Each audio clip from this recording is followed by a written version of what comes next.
Hello, Oracles. Well, today was a fun day. I started off my day with my car not starting and found out that I needed to get a new alternator.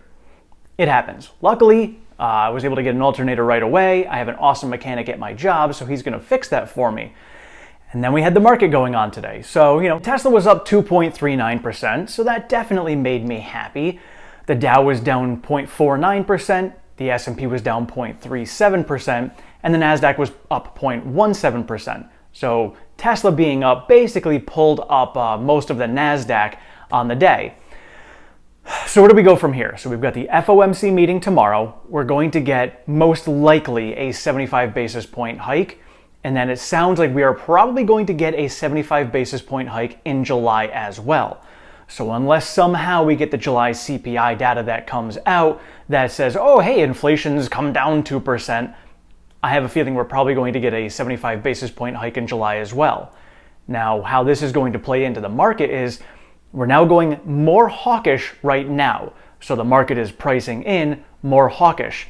The market is also pricing in a lower earnings Q2 and potentially a recession that's going Q2, Q3, and even further. So as we get more and more negative news, the market prices in more and more of this negative news. And so as we go along, if we do happen to get some magical turnaround and inflation does just go away in September, and then the Fed's like, oh, we can go more dovish now, we can see a pretty decent rally coming out of that. Again, that's the optimistic side of things. Looking on the other side of things, we could just continue to keep on going down and going into a deeper recession where we start seeing more and more bankruptcies as we've already started to see. And so, in discussing with several of you on here and on Twitter, talking about, well, inflation usually comes down to what's the consumer spending right now. So talking to Yoke Monkey, saying, already hearing his family members saying that they're looking at cutting back on spending, and I'm looking to do the same myself. I've got to pay for my alternator, but most of my money is either going into cash or it's going into investments. And that's really it. And even my investments, I'm making heavier with cash. So my spending has always been, I live the simple life, so I usually don't spend a lot anyway, but I had been spending a little more frivolously lately, and I'm starting to reel that back in just to brace myself for, what's seeming like a worst case scenario coming up. And then I was talking to Wesley Crusher over on Twitter, we were discussing how I'm driving around last weekend and traffic is crazier than normal on the highways, and he's saying the same thing. So it's like, seems like travel expenses are up, but day-to-day expenses are coming down.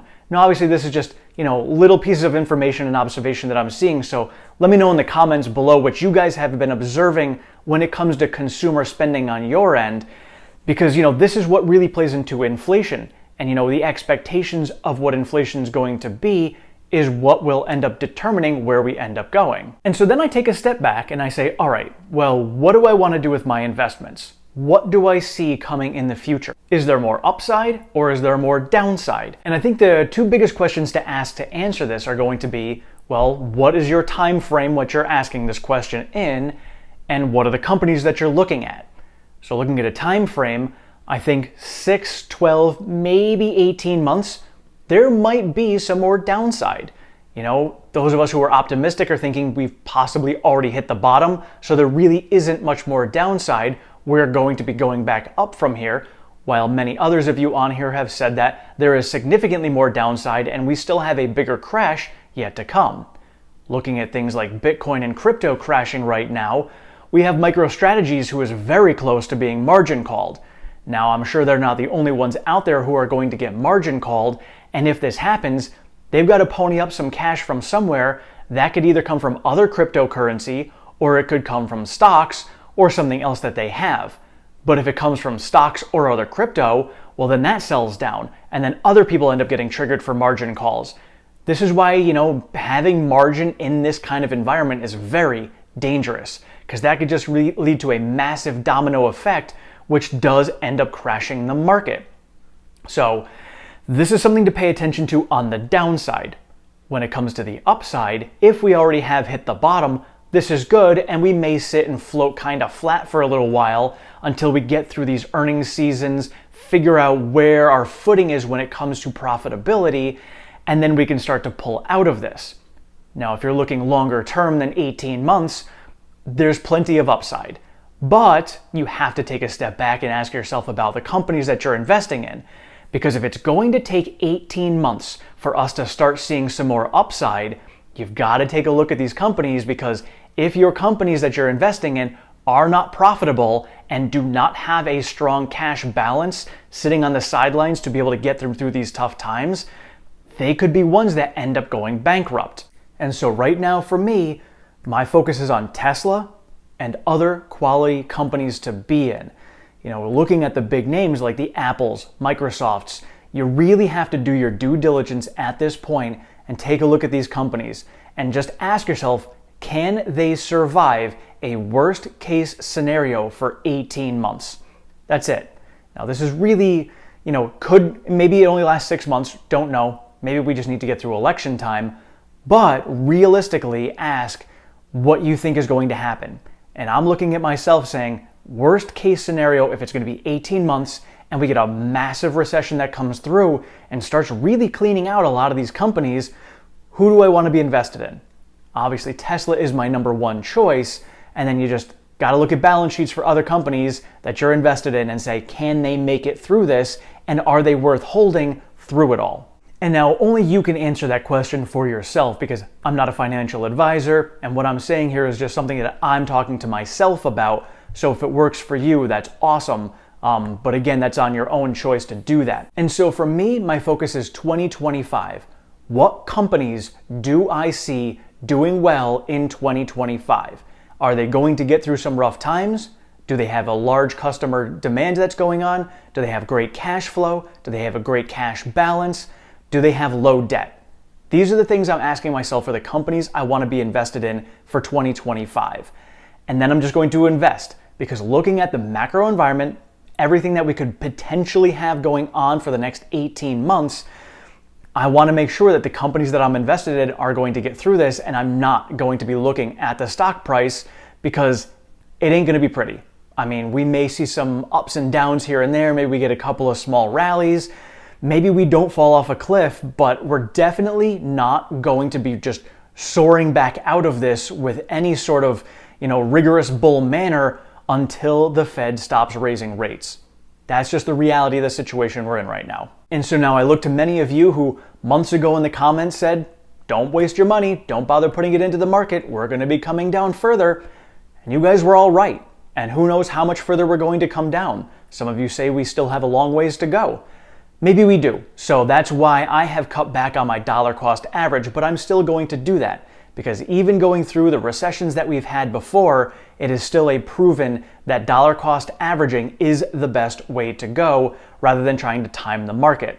So this is why I'm doing it, and this is why we do see some big money dollar cost averaging for themselves. They wait for big dips, they dollar cost average, they see, all right, are we coming out, are we not? We're not, then we're going to hold and wait for the next bottom. That's how they dollar cost average. I don't have the ability to sit here and watch it all day, so I just do it on a daily basis. But that's the way big money does it, and it's very wise. But even big money dollar cost averages through this. And sometimes they do have hedges, some are going to be shorting, they're making money on both sides. There's so many different ways to play this, but realistically for their long positions, that's how they're doing it.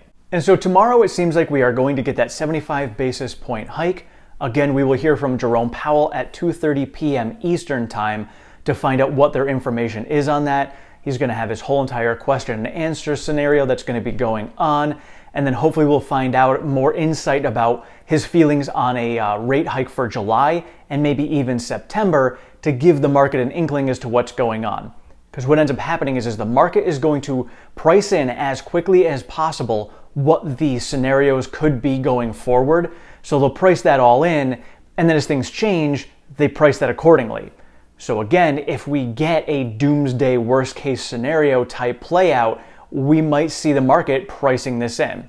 So maybe the market's going to like a 75 basis point hike in June and July, maybe not. Again, the market right now seems like it's screaming for lower inflation. They just want inflation to come down. So it seems like right now the market wants to have a more hawkish Fed right now. So if we get that hawkish Fed, we might rally. Again, I don't know, and I know I was joking with a couple of you in the comments about, how I'm looking at the market every day and I'm like, well, we might go green and we might go red. And honestly, I just kind of give you guys all the information that I have so that you can make your own decisions out there. I can't tell you one way or the other how it's going to go because I don't know. So I just try to give you guys all the information that I can give you. And I know many of you do research in other places as well. So mine is just a piece of all the information that you have that helps you make a better decision, which is why I'm not going to tell you one way or the other which way it's going to go because I don't know. But we can certainly take a vote. So let me know in the comments below what you think we are going to get for a rate hike tomorrow. Do you think it's going to be 50, 75 basis point, or maybe 100 basis point hike? And how do you think the market is going to react to this information? Thank you all so much for watching. I appreciate all of your support and feedback. If you have not subscribed, please do so down below. Sign yourself up for notifications. I am over on Twitter at OracleTim1. I share all the latest Tesla news, pertinent stock market information, and all of my daily trades. We do have a Discord chat, that link is in the description. And if you'd like to support the channel any further, I do have a Patreon, that link is also in the description. I share my income and investments, I share my Tesla price targets through 2032, and my production forecast for 2022. Thank you so much, have a great one.